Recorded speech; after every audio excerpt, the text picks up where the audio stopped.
Oh, I got the lens dirty. Gus, where's this fucking guy?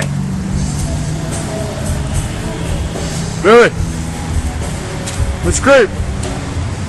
Y'all gay. Now this. Like a sugar frosted fuck off in my dick. Thank you. We are your nightmare. We are the UNCAGED.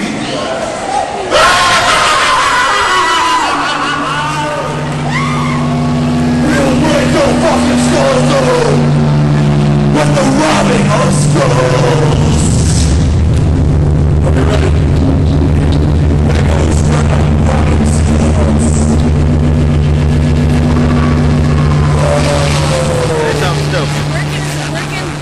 Oh wait, is it working?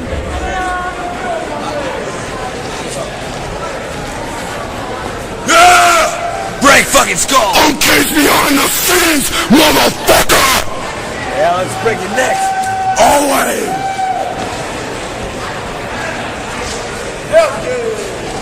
UNCAGED, bitch! It is the day after the show. How do you feel? Bah humbug. What's wrong with you? I hurt. The hell? Poor you. Hey, I found your page by searching for guys that live where I'm moving. I don't know, guys. Let's talk. You can message me on AIM. My info's on my page. Blah, blah, blah. Alright, you whore. Denied. You should have spammed her. How do you... Oh, you didn't go. See, there's no MySpace. I don't know. Profile pic. It's the one with me holding the chainsaw. I'm tired and I hurt, but it's okay because we're going to do it again on my birthday.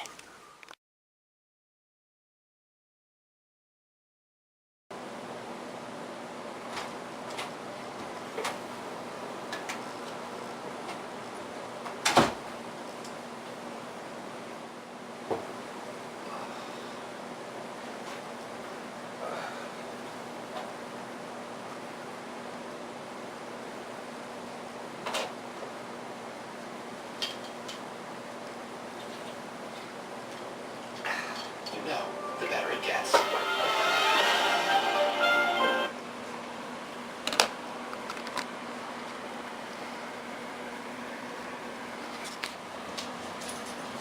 What's up, dude? Oh, where's everybody? Ah, they're coming. They'll be here in like a second.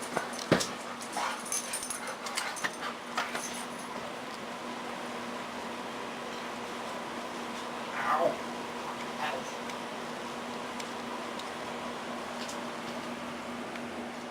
Starting on the documentary? No.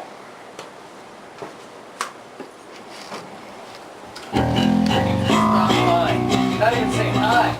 My Saturday was so fucked up, man. Hey, hello. I was fucking burnt to a crisp. Kenny's Kings fucking all day. Saturday, Sunday. And I had to go get my daughter over there, which I ended up staying there till today to help her move.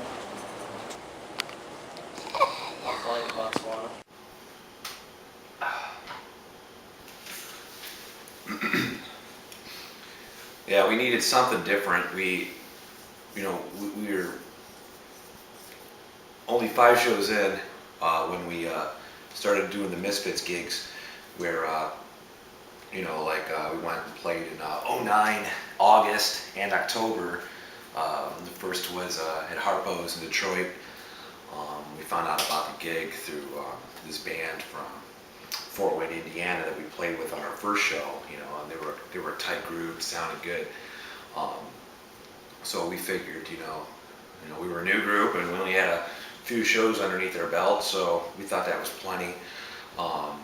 We wanted to try our hand in our hometown and played the October, I think it was like the 26th, 2009, we played our second Misfits show. So if the 4th show was the Harpo show, the 5th show would be the Peabody's in Cleveland opening for Misfits. Both shows we made sure that we were the band directly before the Misfits. That's way the most amount of people would be there, and to see our show. And the thing about us is, we cared a lot about theatrics at the time, and the band basically kind of focused on just playing as fast as possible, and doing everything they could for me.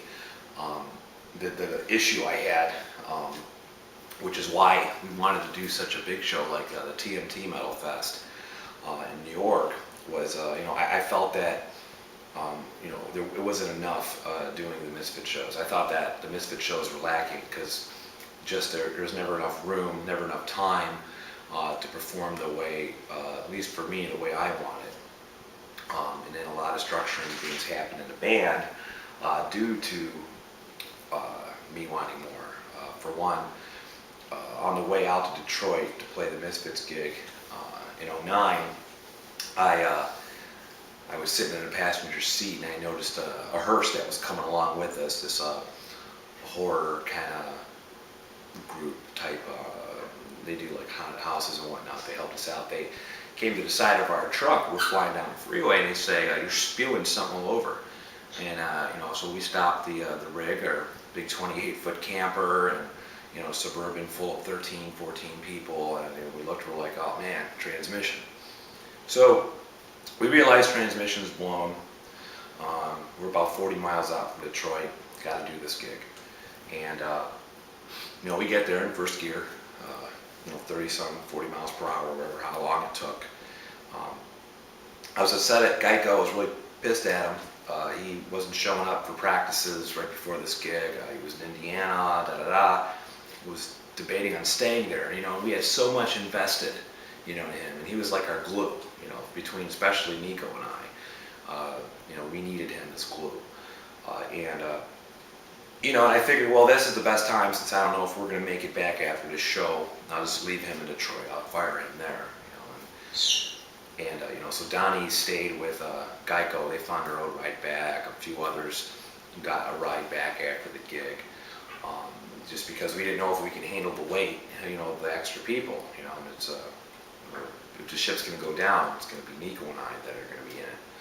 So, so about a month later, I begged Geico to come back. Nico begs Geico to forgive me for 5 seconds, put on the next Misfit show. It's a blast, it's in Cleveland, it's our hometown, kicking butt. And then it was over. The band was basically done, and wow, 5 shows into it. So, when Donnie started coming around again, Nico and I started talking about maybe Nico go on bass and, Donnie play drums. That way Nico can focus more on the music and the production of that, and I can focus on the theatrics, and show my voice. I wasn't that great of a singer to begin with, so that mixed with drinking way too much, I had a hard time focusing on actually singing at shows. I focused more on everything else. So by doing it this way, I think it worked out well, and Donnie really gave a lot to the gigs, to practices, and then he became the glue for Nico and I. But we needed a guitarist, and Donnie brought by this girl, Erica, some young girl that, who we didn't know. We're like temporary, I guess she could be in the group, and then she grew on us like glue in a different way. This glue was kind of like a sticky thing where every single thing we tried to show her, she'd like perfect, and took things seriously. And we're thinking, wow, she's dedicated. So, a few months later, let's see if that was, let's say, around March of 2010 when Donnie first started bringing her around, we were thinking maybe we should do this all again. Let's play another Misfits gig in October, and let's get on a fucking giant thing where we don't belong. A lot of these bands and groups play hundreds of shows, and they get nowhere, and we won't either, most likely. But let's just go out there and just destroy every band that shows up, with our theatrics, with our playing. And so, so we booked the Metal Fest gig. It was an outdoor festival coming up, and there was, 3 stages, bunch of big bands that most people like, or whatever, and we'd do our Misfits gig again as well. And let's see this time if we don't blow a transmission out, and no one gets fired, like including me. So that's what we did. And we started prepping, and we did that show. It's just that it wasn't me this time that was a big pain in the ass. It was all of us. And I think we were getting to each other, and wow, we were such a new band, you know. So, I don't know. We just moved on.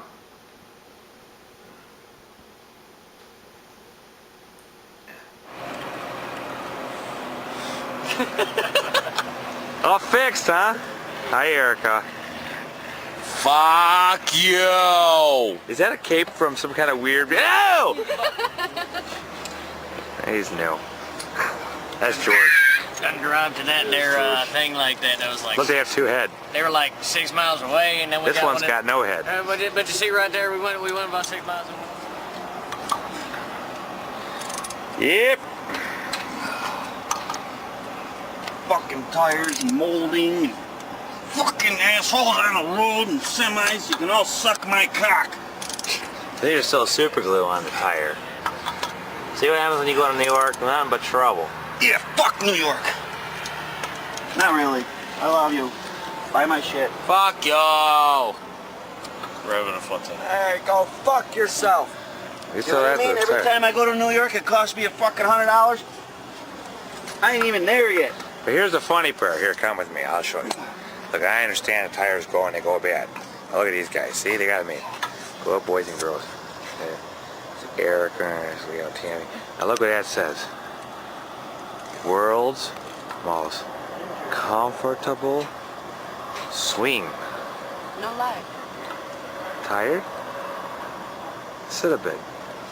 That's exactly what we're doing.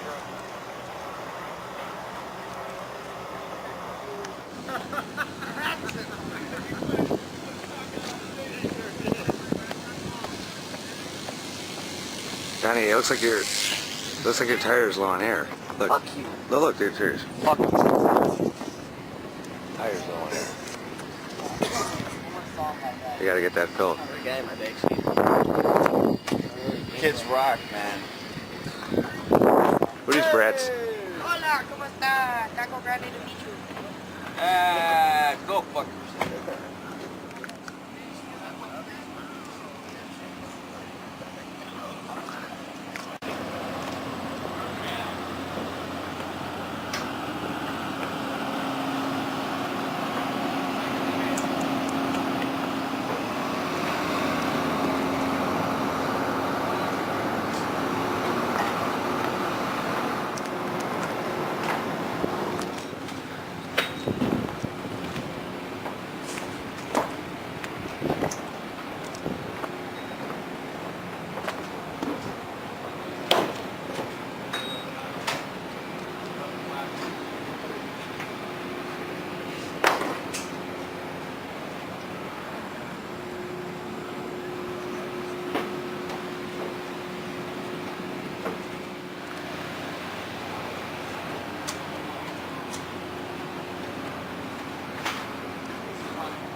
Hey, Jeremy! Hold on, what's this? What? The fuck's this fucking thing? Oh, you're wearing a mask in your coffee. He's wearing your mask.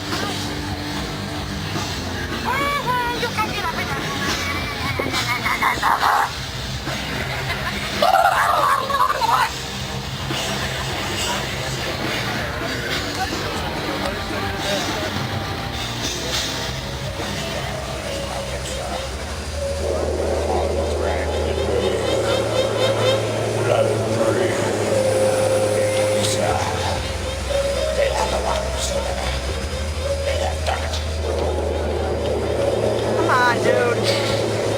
Come on. Come on, come on. Thank you for ducking.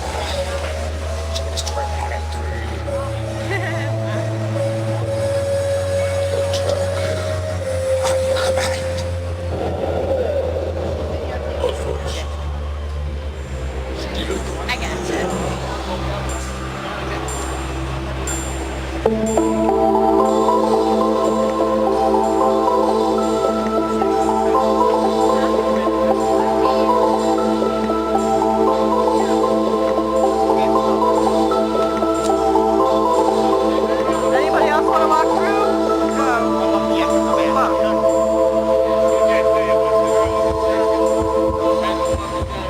We're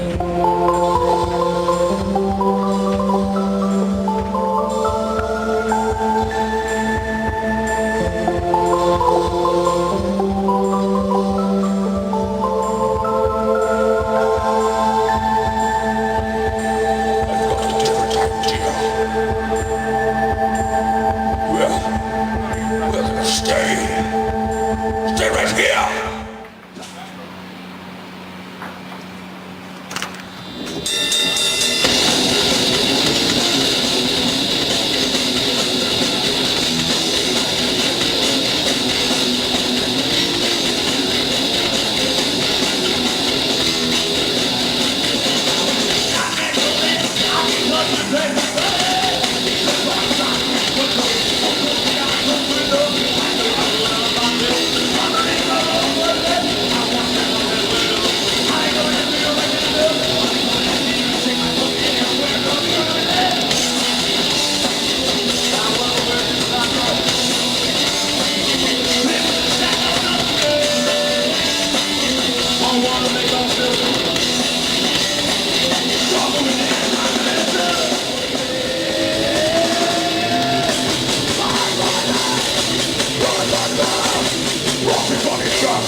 Hello, everybody.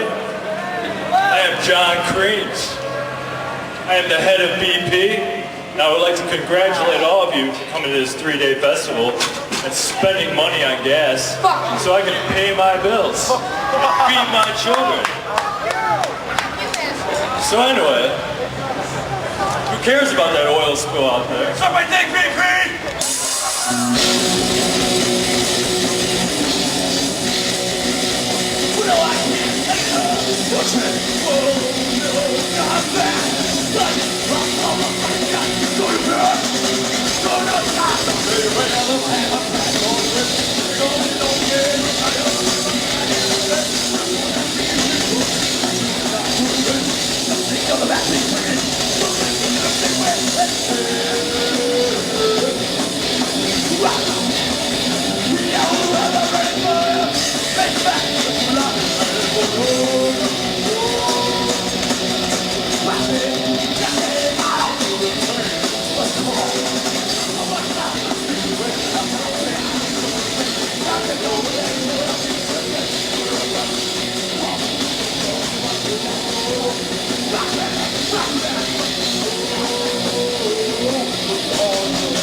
That song is called Cool.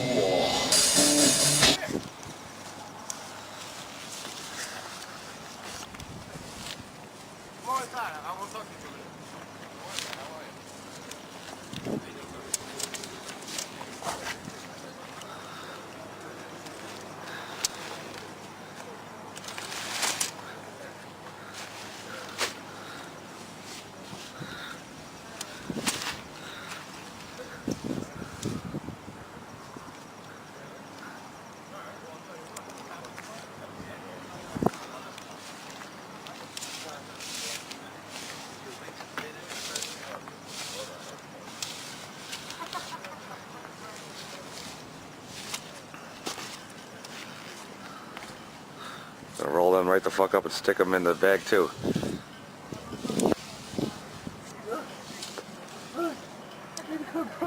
Down on them. Little angel's sleepy. Those them. Are you ready? Hands off snake.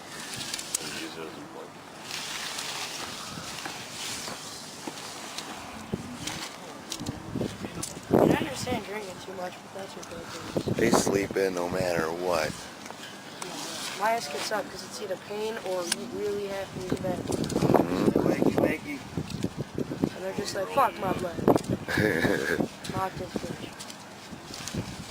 What's up, Leo? I wonder if we could actually roll them up. Oh, shit. Hi, Timmy. What's up, man? Hey, we're just gonna roll you guys up, okay? Oh, okay. We're gonna roll you like a big joint. I can't smoke. What? You know, you're just gonna stick you in a camera. Smoked. No, we're gonna throw you in this nasty ass water back there. Getting smoked. Leo's like, fuck that, I'm getting up. Got everything on here, all the blankets, all the pillows, everything. Oh, nice, too. Oh, you fucked his glasses up, Timmy. Fucked up my sunglasses. You slept on them. You badass.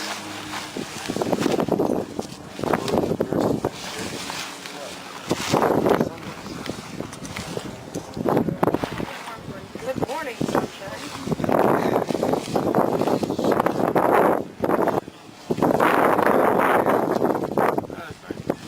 You got lucky, Timmy.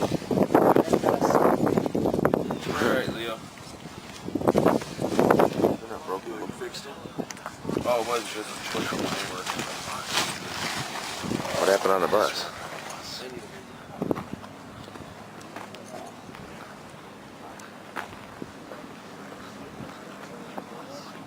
You cleaned it?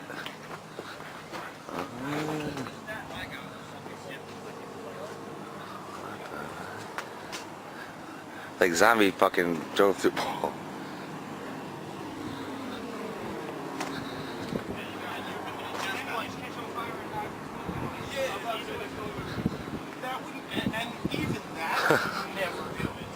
Oops.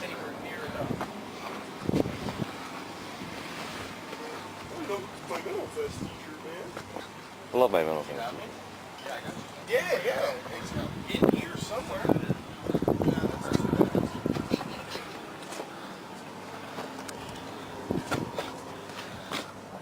There's a condom.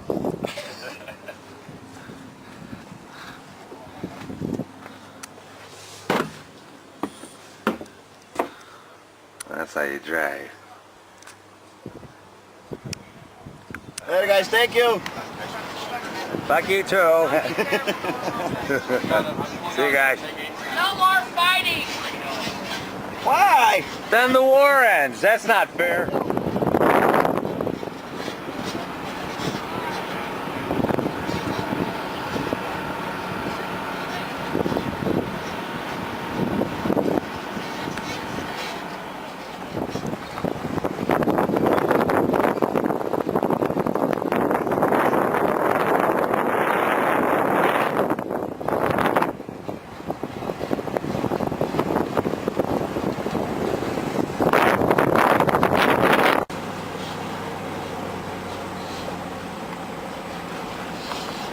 See you later, buddy. Be good, guys. All right.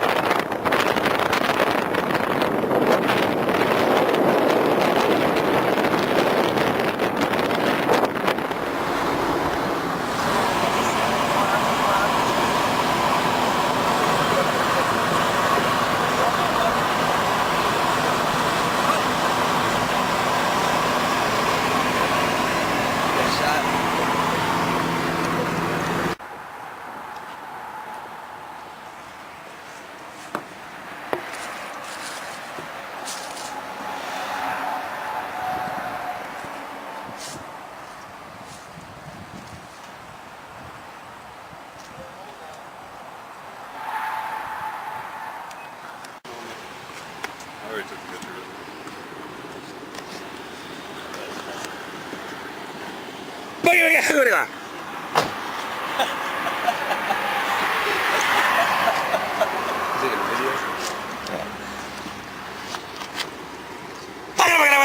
Kiki.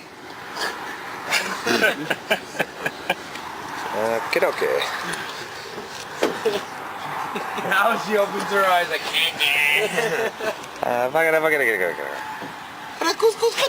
Baby.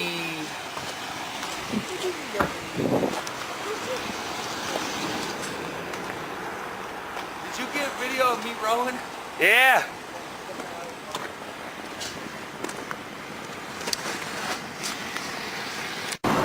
Bruce Dickens.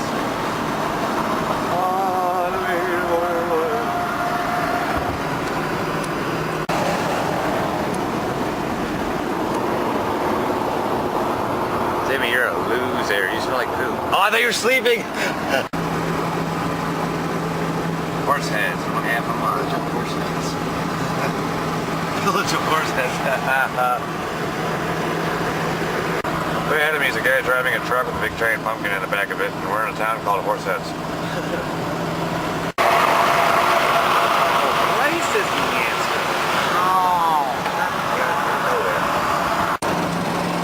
Look at this chap here.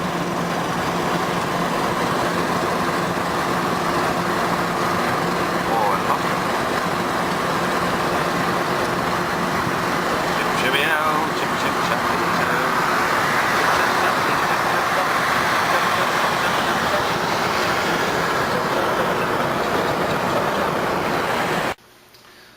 Yeah, so we practiced and practiced. We did the gig. The theatrics guys were amazing. We performed, I guess, to the best of our ability. We were the only punk, or even horror punk, kind of group at the gig. It was mostly like modern metal bands and whatnot. And so we finished it. A month later, we did our next Misfits gig back at Peabody's again in Cleveland. And, from there, I think that just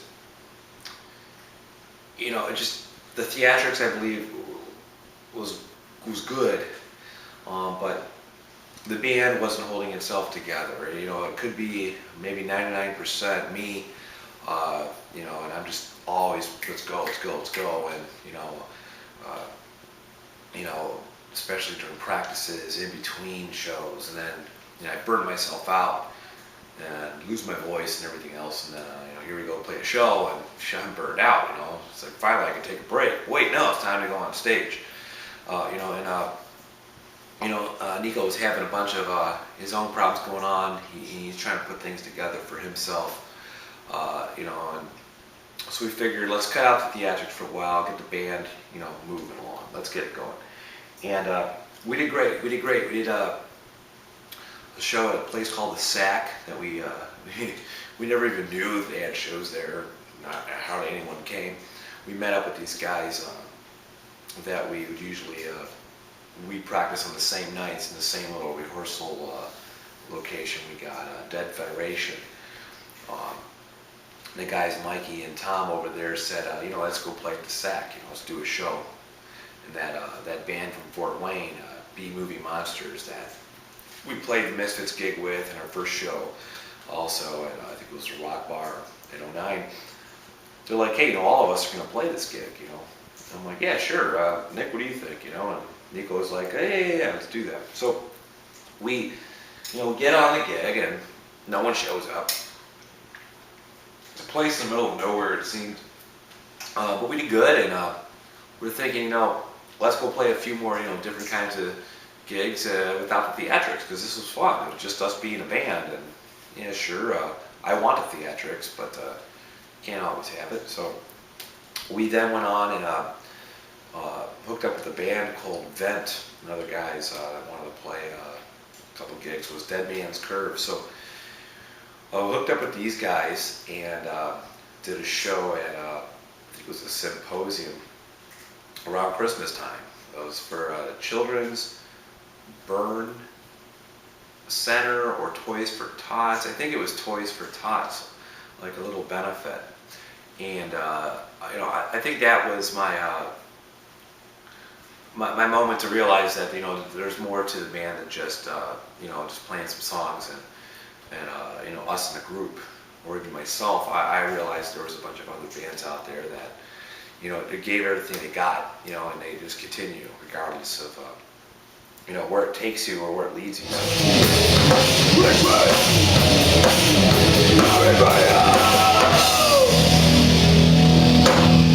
Well, that was no good either. All right, it's Nico. Birdo kicking some ass on them drums today, so are we not? Eric and Alex, their first time on stage. Play guitar. I am me. This is Johnny Forsaken. We are Uncaged.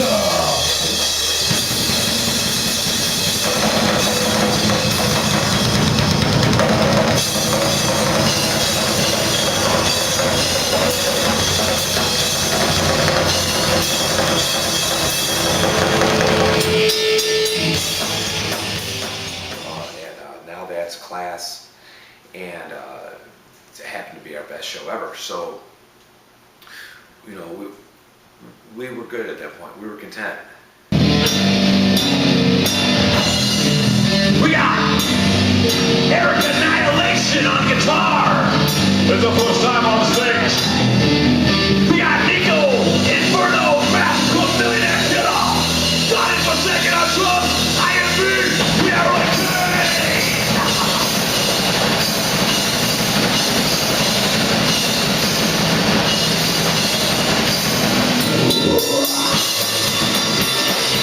But Nick and I we weren't content with each other, and I needed a change. I needed to, waken myself back up. I don't have theatrics no more.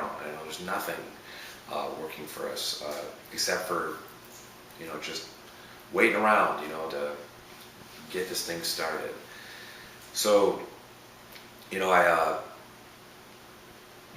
since I've been working with Nick now since 2003 off and on, and we both had our own thoughts of what we need to get accomplished, and we've been around each other so much that I felt I was burned out, and I was like, well, you know what? I'm gonna cut Nick out. I'm gonna cut Nick out of the equation and see what the band can do musically now.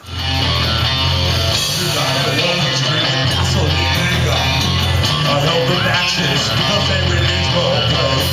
I watched the bleed girl, I touched the burning embers. Till now I chase the girl. What's right? What's right? Right. The ashes of a body, victory, that's good races. All in all, I'm still there with the burning great. From this moment, I will do it and from this moment, I will follow it.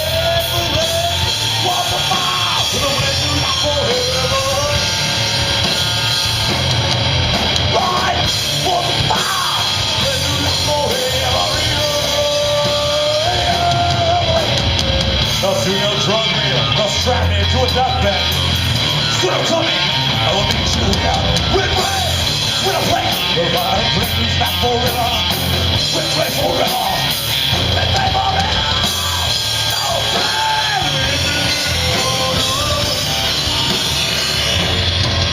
Right, no pain.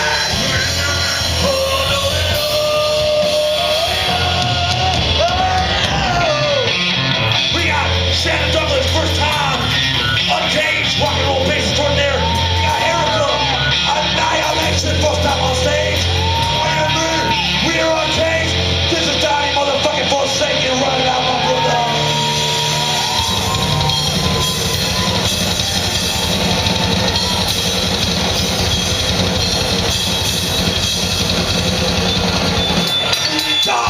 I think that his focus is somewhere else, and my focus is definitely not into the Uncaged like it should be. And I don't know why it was gone. Because since I'm the guy that lives at the jam spot, I'm there all the time. So how come? Nick's gotta go. Nick's gotta go.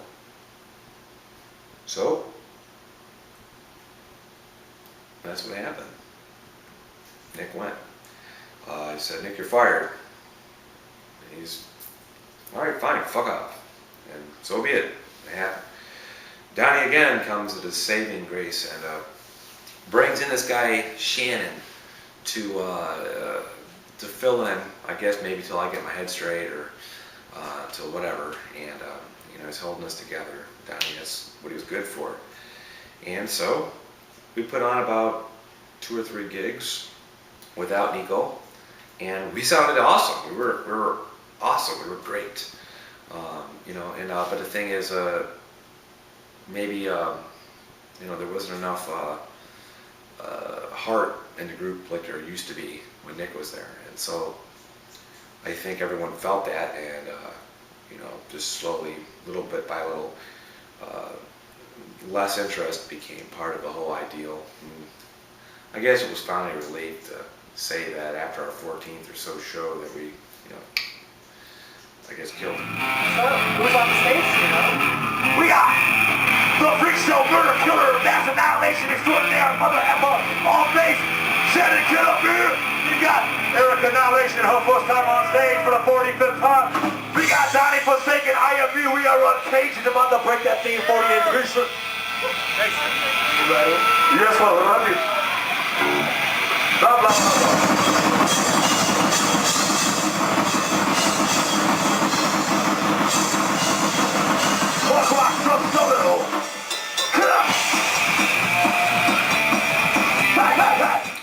The interest wasn't there. And now looking back in hindsight, it's like, wow, we had a powerful group.